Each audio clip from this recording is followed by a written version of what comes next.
So we're going to talk today about 4 main steps where USAID's role is critical in the evaluation design process. The first is in determining the type of evaluation that USAID seeks to use. The second is on identifying the key evaluation objectives and questions. The third step involves managing the evaluation design process. And the fourth is really about sharing the results of the evaluation with stakeholders. So in terms of the type of evaluation, you've all had access to USAID's evaluation policy from 2011, which outlines the differences between performance evaluation and impact evaluation. So I'm just going to briefly highlight some of the differences between performance and impact evaluation to make sure that we're all on the same page. So essentially, a performance evaluation assesses what the project is doing or accomplishing and why that's happening. Performance evaluations address process questions, such as, is the program reaching the target population? Is the program being implemented as planned? And a performance evaluation can typically be done within relatively limited time, budget, and level of effort. An impact evaluation, on the other hand, measures the development outcomes change, so the change in a development outcome that is actually attributable to our project. So in order to have that attribution, you have to have a very clear model of cause and effect. So what specific interventions are leading to the specific effects that we're seeing in the real world. And in order to develop that model of cause and effect, we use what's called a counterfactual to control for other factors. And this is essentially a fancy way of saying what would have happened if our project weren't there. Typically, the way that we determine what would have happened if the project weren't there is by finding another community or set of communities that look very similar to the areas where we're working and following those two groups of communities, one where we're working and one where we're not, over time. Impact evaluations, again, address outcome-related questions, such as, are the development objectives of our project being achieved? Are we seeing the impact in the real world we expected? And how large of an impact is our intervention having? It's important to note that an impact evaluation typically requires a longer timeline, a larger budget, and more effort, both on USAID's behalf, but also in terms of the evaluation and project firms. So when you're deciding whether to use a performance evaluation or an impact evaluation, there are a number of key questions that you can ask. The first is, what are the evaluation objectives? The second is, what are the types of questions that need to be answered by the evaluation? The third is, what are the features of the program that are being evaluated? Fourth is, when are the results needed? And fifth is, what are the budget considerations? So again, if your objective in evaluating a project is really to understand whether or not the project is meeting its expected output or outcome targets, then a performance evaluation is really what you need. But if you want to understand the impact of your program on the beneficiaries, then you were more in the realm of an impact evaluation. Similarly, again, if you're looking at more process-oriented questions related to outputs, performance evaluation is the way to go. And if you're looking at more outcome or impact-oriented questions, then an impact evaluation is needed. Another thing that I think is important to note in the context of USAID programming is that impact evaluations require a really clearly defined activity to evaluate. And a number of our programs involve multiple activities at multiple different scales with multiple different stakeholders. If you have a program that's primarily targeting, for example, legal or policy reform, it is possible to do some type of more rigorous evaluation that could understand impacts, but typically you're in the realm of a performance evaluation. Whereas if you have an activity that we call, for example, a pilot, where you're testing a new theory of change, testing a new model, that's really where impact evaluation is needed. We've talked a little bit already about the theory of change and the need to test our assumptions and test our theories of change, whether or not the projects that we design lead to the development outcomes and impact that we expect to see. There are many interventions in many sectors that have been rolled out in lots of different contexts and have been proven to work. So we know that bed nets can be effective in reducing malaria transmission, for example. So in those types of situations, performance evaluations might be more appropriate. But where we're testing new methodologies, for example, in Ethiopia, where we're testing how to demarcate and certify communal pastoral rights for the first time, we really need an impact evaluation to determine whether or not all of these assumptions that have gone into the program design hold true and the project has the impact we expected. Similarly, where a program is expected to be rather small and context-specific and is not expected to be significantly scaled up, a performance evaluation is probably appropriate. On the other hand, if you're expecting to scale a particular intervention, for example, regionally or nationally, then it's really important to have more rigorous evaluation using an impact evaluation of that program. Another consideration is the extent to which the program design and implementation plan are flexible. So doing a rigorous impact evaluation, as we'll talk a little bit later on about, requires a lot of close coordination between USAID, the implementing partner, and also the evaluation team. And in a context where, for any number of reasons, whether it's because of government restrictions or the budget of the implementing partner, or USAID just simply is not willing to be flexible about the way that the program is rolled out, a performance evaluation is probably more appropriate.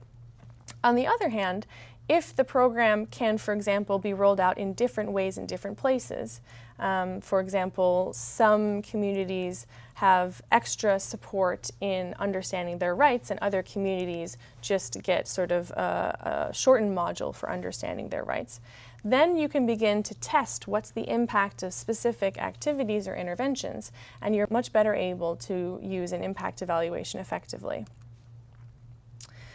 Another consideration for USAID is timing.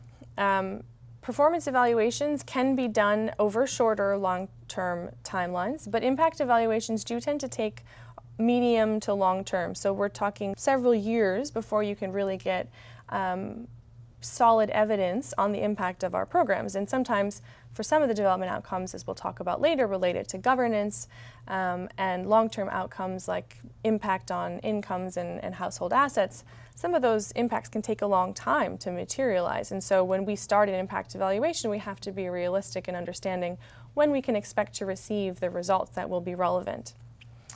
And finally, we all have budget restraints, and we need to be conscious of that when planning an evaluation.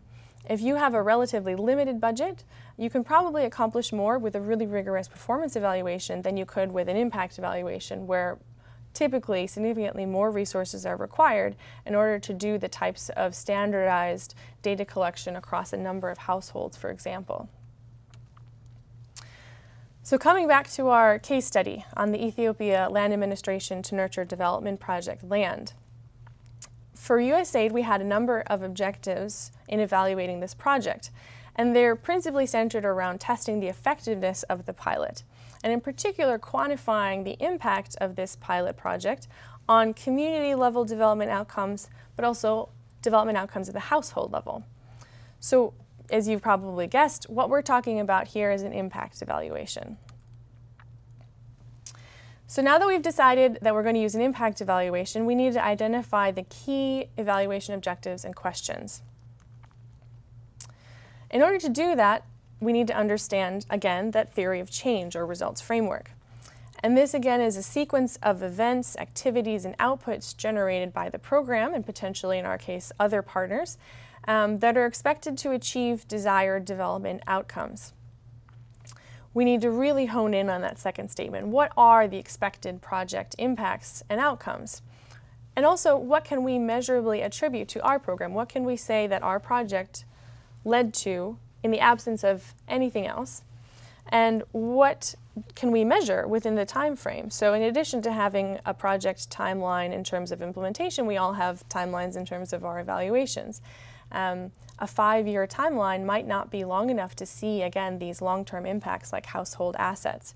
But we want to be able to be sure that we can measure the changes along the way, for example, related to perceptions of tenure security, behavior changes around how you use your land that we expect would then lead to changes in productivity and income, for example.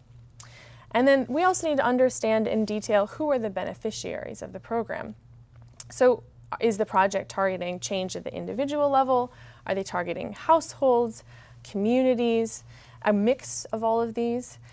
And does the project aim to particularly benefit special vulnerable groups such as women, pastoralists in our case, but even within pastoralists, youth might be differentially affected by the project than elders who have traditionally had a bigger role in decision making about community land and natural resources. So all of these decisions around identifying the key evaluation objective and questions rely on a very clear understanding of what the theory of change is, what we expect the project's impacts and outcomes to be, and who we're trying to benefit. So here again is that theory of change graphic that we discussed earlier, and now I've got added here a time dimension. So we've talked about sort of the process of activities at the bottom of that graphic leading to sort of preliminary outputs and then outcomes and eventually development outcomes and impact at the top. We've talked about how that whole process takes time. And then I want to mention that there's also this component that we talked about of whose manageable interest is related to different parts of this theory of change. So on the left-hand side of the theory of change, you can see that these activities generally around demarcation of community land rights, strengthening of community land governance entities, supporting participatory land use planning processes, these are all things that the project itself can support. On the other hand, what we're trying to achieve is at the meta level is increased economic growth and welfare in pastoral areas, and we've already discussed that in order to get there, we're going to need some inputs from the government in terms of formally recognizing the rights that we've demarcated and mapped through our project, and also from other projects. So the PRIME project working on land use and productivity in these pastoral areas is also an important component to achieving the ultimate development outcome and impact that we're seeking, which is increased economic growth and welfare in the pastoral areas of Ethiopia. So based on this theory of change and what we're hoping to learn from this evaluation, what we want to do is really, as we mentioned before, quantify the impact of the pilot on household and community level development outcomes. And we also want to measure the differences in these outcomes that we see for women, for youth, and for poor households. So how about evaluation questions? Now that we've identified the objectives of our evaluation, we need to understand what we need to measure in order to achieve those objectives. We might want to measure the outcomes, whether those are short or long term. So we might want to look in the short term at changes in the way that people perceive their leaders. Do they believe that the decision making around land in their community is fair? Do they believe that their rights are secure and unlikely to be encroached upon or expropriated, taken away from them? In the medium term, we might be interested again in looking at behavior changes. So do we see people adopting better soil and water conservation measures in our programming areas as a result of, we think, stronger tenure security? And then in the longer term, these changes in productivity, in incomes, and assets. We also, on the other hand, or in addition, might be interested in looking at the mechanisms that lead to these processes. So is there more participation of women in community governance entities? Is there more participation of youth in participatory planning processes? And understanding what specific mechanisms lead to those outcomes we see might be more important in some evaluations than others.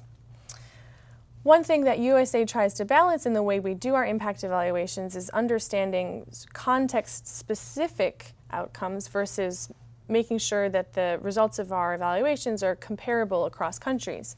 And that involves some trade-offs in the way that we design our evaluations. So we tend to ask similar questions across a number of countries and similar interventions so that we can test whether or not demarcating rights works in an individual context in Zambia, for example, as well as it works in a communal context in Ethiopia. The other thing that we've already talked about is making sure that we pay attention to measuring outcomes for different beneficiary groups. So at its most basic, an impact evaluation essentially measures the change, the average change for the average person, or unit of treatment, as they say, so the average community if you're aiming to benefit a whole community. But there's a lot of people in communities or even within households that aren't average, and there might be different impacts on people within a household or within a community depending on their background, social status, education, culture, etc. So it's really important when you're setting your evaluation questions to specify if we want to look specifically at the impacts on specific groups. Having said that, having more questions reduces the ability to answer those questions confidently. So we try and limit our questions, our key evaluation questions, sort of the top line questions, to maximum of 5 to 10, depending on the budget and the availability of data to answer the questions that we want to answer.